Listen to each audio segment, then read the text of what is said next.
ಸಂಸದರು ಮಲ್ಲೇಶ್ ಬಾಬು ಅವ್ರ ಜೊತೆ ಮಾತಾಡಬೇಕಿತ್ತು. ಹಂಗೆ ಪಬ್ಲಿಕ್ಕು ನನ್ನ ಹತ್ರ ಸ್ವಲ್ಪ ನಮ್ಮ ಕಾರ್ಯಕರ್ತರು ಎಲ್ಲ ಕೇಳ್ತಾಯಿದ್ರು, ಕೋಲಾರ ಡೆವಲಪ್ ಆಗಬೇಕು, ಮತ್ತು ಎಲ್ಲ ಈಗ ತುಮಕೂರು ತುಂಬ ಚೆನ್ನಾಗಿ ಡೆವಲಪ್ ಆಗಿದೆ, ಮತ್ತು ಪಕ್ಕದಲ್ಲಿ ನಮ್ಮ ಕಡೆಯಿಂದ ಬೈಫರ್ಕ್ ಹಾಕಿದ್ದ ಚಿಕ್ಕಬಳ್ಳಾಪುರ ಜಿಲ್ಲೆ 5 ತಾಲೂಕಿದ್ದು ಅದು ತುಂಬ ಚೆನ್ನಾಗಿ ಡೆವಲಪ್ ಆಗ್ತಾಯಿದೆ. ಕೋಲಾರ ಬೆಂಗಳೂರಿಂದ 60 ಕಿಲೋಮೀಟರ್ ಕೂಡ ಡೆವಲಪ್ ಆಗ್ತಾಯಿಲ್ಲ. ಈ ಮೂಲ ಸೌಕರ್ಯಗಳಿಲ್ಲ, ಇಲ್ಲಿ ಇಷ್ಟೊಂದು ಇಂಡಸ್ಟ್ರಿಯಲ್ ಏರಿಯಾ ಬರ್ತಾಯಿದೆ. ಕೋಲಾರದಿಂದ ಬೆಂಗಳೂರಿಗೆ ನೇರ ರೈಲ್ ಸಂಪರ್ಕ ಇಲ್ಲ.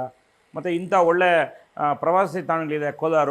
ಏನಿದು ನಮ್ಮ ಶತಶೃಂಗ ಬೆಟ್ಟ, ಇನ್ನು ಅಂತರಗಂಗೆ ಬೆಟ್ಟ ಆಗ್ಬೋದು, ಮತ್ತು ಆವನಿ ಆಗ್ಬೋದು, ಆಮೇಲೆ ಏನು ಇದು ನಮ್ಮ ಕುರುಡುಮಲೆ ಆಗ್ಬೋದು, ಸಾಕಷ್ಟು ಪ್ರವಾಸಿ ತಾಣಗಳಿದೆ. ಅದಕ್ಕೆ ಯಾಕೆ ಇದನ್ನು ಇದು ಮಾಡಬಾರ್ದು ಅಂತ ಹೇಳಿದ್ರು. ಅದಕ್ಕೆ ನಾನು ಬೆಳಗ್ಗೆ ಫೋನ್ ಮಾಡಿದೆ ಸಂಸದರಿಗೆ.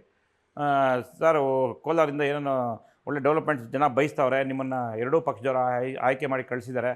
ಇವಾಗ ನೀವು ಕೇಂದ್ರ ನಮ್ಮ ಸರ್ಕಾರ ಇದೆ. ಕೋಲಾರದಲ್ಲಿ ಐಸಿಎಸ್ಸಿ ಸಿಲೆಬಸ್ನ ಟಾಪ್ ಸ್ಕೂಲ್ ಪಟ್ಟಿಯಲ್ಲಿರುವ ಸರ್ ಎಂ ವಿಶ್ವೇಶ್ವರಯ್ಯ ಇಂಟರ್ನ್ಯಾಷನಲ್ ಸ್ಕೂಲ್ನಲ್ಲಿ 2025-26ನೇ ಸಾಲಿನ ನರ್ಸರಿಯಿಂದ 10ನೇ ತರಗತಿವರೆಗೆ ದಾಖಲಾತಿಗಳು ಪ್ರಾರಂಭವಾಗಿದೆ. ಹೈಟೆಕ್ ಸ್ಕೂಲ್ ಬಿಲ್ಡಿಂಗ್, ನುರಿತ ಶಿಕ್ಷಕರು ಹಾಗೂ ಎಲ್ಲ ವಿದ್ಯಾರ್ಥಿಗಳಿಗೆ ಸ್ವಿಮ್ಮಿಂಗ್ ಪೂಲ್, ಕ್ರಿಕೆಟ್, ಸ್ಕೇಟಿಂಗ್ ಸೇರಿದಂತೆ ಹಲವು ಕ್ರೀಡೆಗಳಿಗೆ ತರಬೇತಿ ನೀಡಲಾಗುತ್ತಿದೆ. ನಿಮ್ಮ ಮಗುವನ್ನ ದಾಖಲು ಮಾಡೋಕೆ ಇಂದೇ ಭೇಟಿ ನೀಡಿ. Sir M Visvesvaraya international school, ಕುಡಾ ಲೇಔಟ್, ಬೆಂಗಳೂರು ಉತ್ತರ, ವಿವಿ ಸಮೀಪ, ಟಮಕ ಬಡಾವಣೆ, ಕೋಲಾರ. ನಿಮಗೆ ಕುಮಾರಸ್ವಾಮಿ ಅವರು ತುಂಬ ಹತ್ರ ಇರ್ತಾರೆ. ಯಾಕೆ ಕೋಲಾರನ ನೀವು ಒಳ್ಳೆಯ ರೀತಿ ಒಳ್ಳೆ ಸಂಸದರಾಗಿ ಅಭಿವೃದ್ಧಿ ಪದದಲ್ಲಿ ಹೋಗ್ಬಾರ್ದು ಅಂದಾಗ, ನೀವು ಎಲ್ಲಿದ್ದೀರಿ ಹೇಳಿ ಅಲ್ಲೇ ಬರ್ತೀನಿ ಅಂದರು. ಬೇಡ ಸರ್ 10:30 ಬನ್ನಿ ಅಂದರೆ 10:30 ಬಂದರು. ಎಲ್ಲ ಪಕ್ಷಾತೀತವಾಗಿ ಎಲ್ಲ ಜನಗಳನ್ನೂ ನಾವು ಕರೆದ್ವಿ.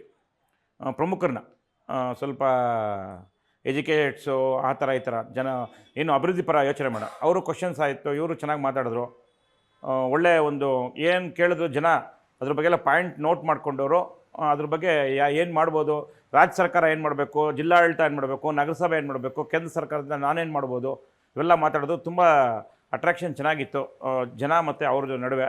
ಖುಷಿ ಆಯಿತು. ಈ ಥರ ಒಂದೊಂದು ಸಭೆಗಳನ್ನ ತಿಂಗಳಿಗೆ 15 ದಿವಸಕ್ಕೆ ಒಂದೊಂದು ಎಲ್ಲ ಹೋಬಳಿಗಳಲ್ಲಿ, ಜಿಲ್ಲಾ ಮಟ್ಟದಲ್ಲಿ, ವಿಧಾನಸಭಾ ಕ್ಷೇತ್ರಗಳಲ್ಲಿ ಮಾಡಿದ್ರೆ ಒಳ್ಳೆಯದಾಗ್ತದೆ.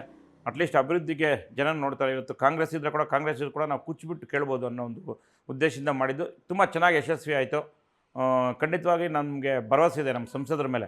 ಯಾಕಂದರೆ ಅವರು ಪ್ರಚಾರಕ್ಕೆ ಜಾಸ್ತಿ ಒತ್ತು ಕೊಡಲ್ಲ, ಕೆಲಸಕ್ಕೆ ಒತ್ತು ಕೊಡ್ತಾರೆ. ಸೊ ಹಂಗಾಗಿ ಒಂದು ಕೆಲಸನ ಮಾಡ್ತಾರೆ. ನಾನು ಮೈನು ಏನು ಕೇಳಿದೆ ಅಂದರೆ, ಕೋಲಾರದಲ್ಲಿ ಜನ ಎಲ್ಲರ ಒಪಿನಿಯನ್ನು, ಕೋಲಾರದಲ್ಲಿ ಸ್ಟ್ರೀಟ್ ಲೈಟ್ಸು ಸರಿ ಇಲ್ಲ, ಹಾಕಿರೋ ಸ್ಟ್ರೀಟ್ ಲೈಟ್ಸ್ ಸರಿ ಇಲ್ಲ, ರಸ್ತೆಗಳು ಹದಗೆಟ್ಟೋಗಿದೆ ತುಂಬ, ಮತ್ತು ಇಲ್ಲಿರೋ ಶಾಸಕರು ಅದ್ರ ಬಗ್ಗೆ ಗಮನ ಇಡ್ತಾಯಿಲ್ಲ, ಅಭಿವೃದ್ಧಿಗೆ ಹಣನ ಬಿಡುಗಡೆ ಆಗ್ತಾಯಿಲ್ಲ ಅಂತ ಹೇಳ್ತಾರೆ.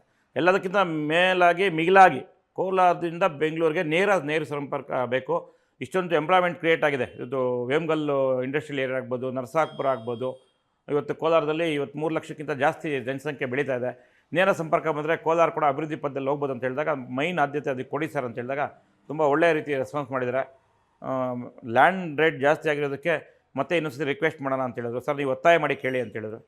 ಸಾಕಷ್ಟು ವಿಷಯಗಳ ಬಗ್ಗೆ ಚರ್ಚೆ ಆಯಿತು. ಸೇರಿರೋ ಜನಕ್ಕೂ ಒಂಥರ ಭರವಸೆ ಬಂತು ಸಂಸದರ ಮೇಲೆ.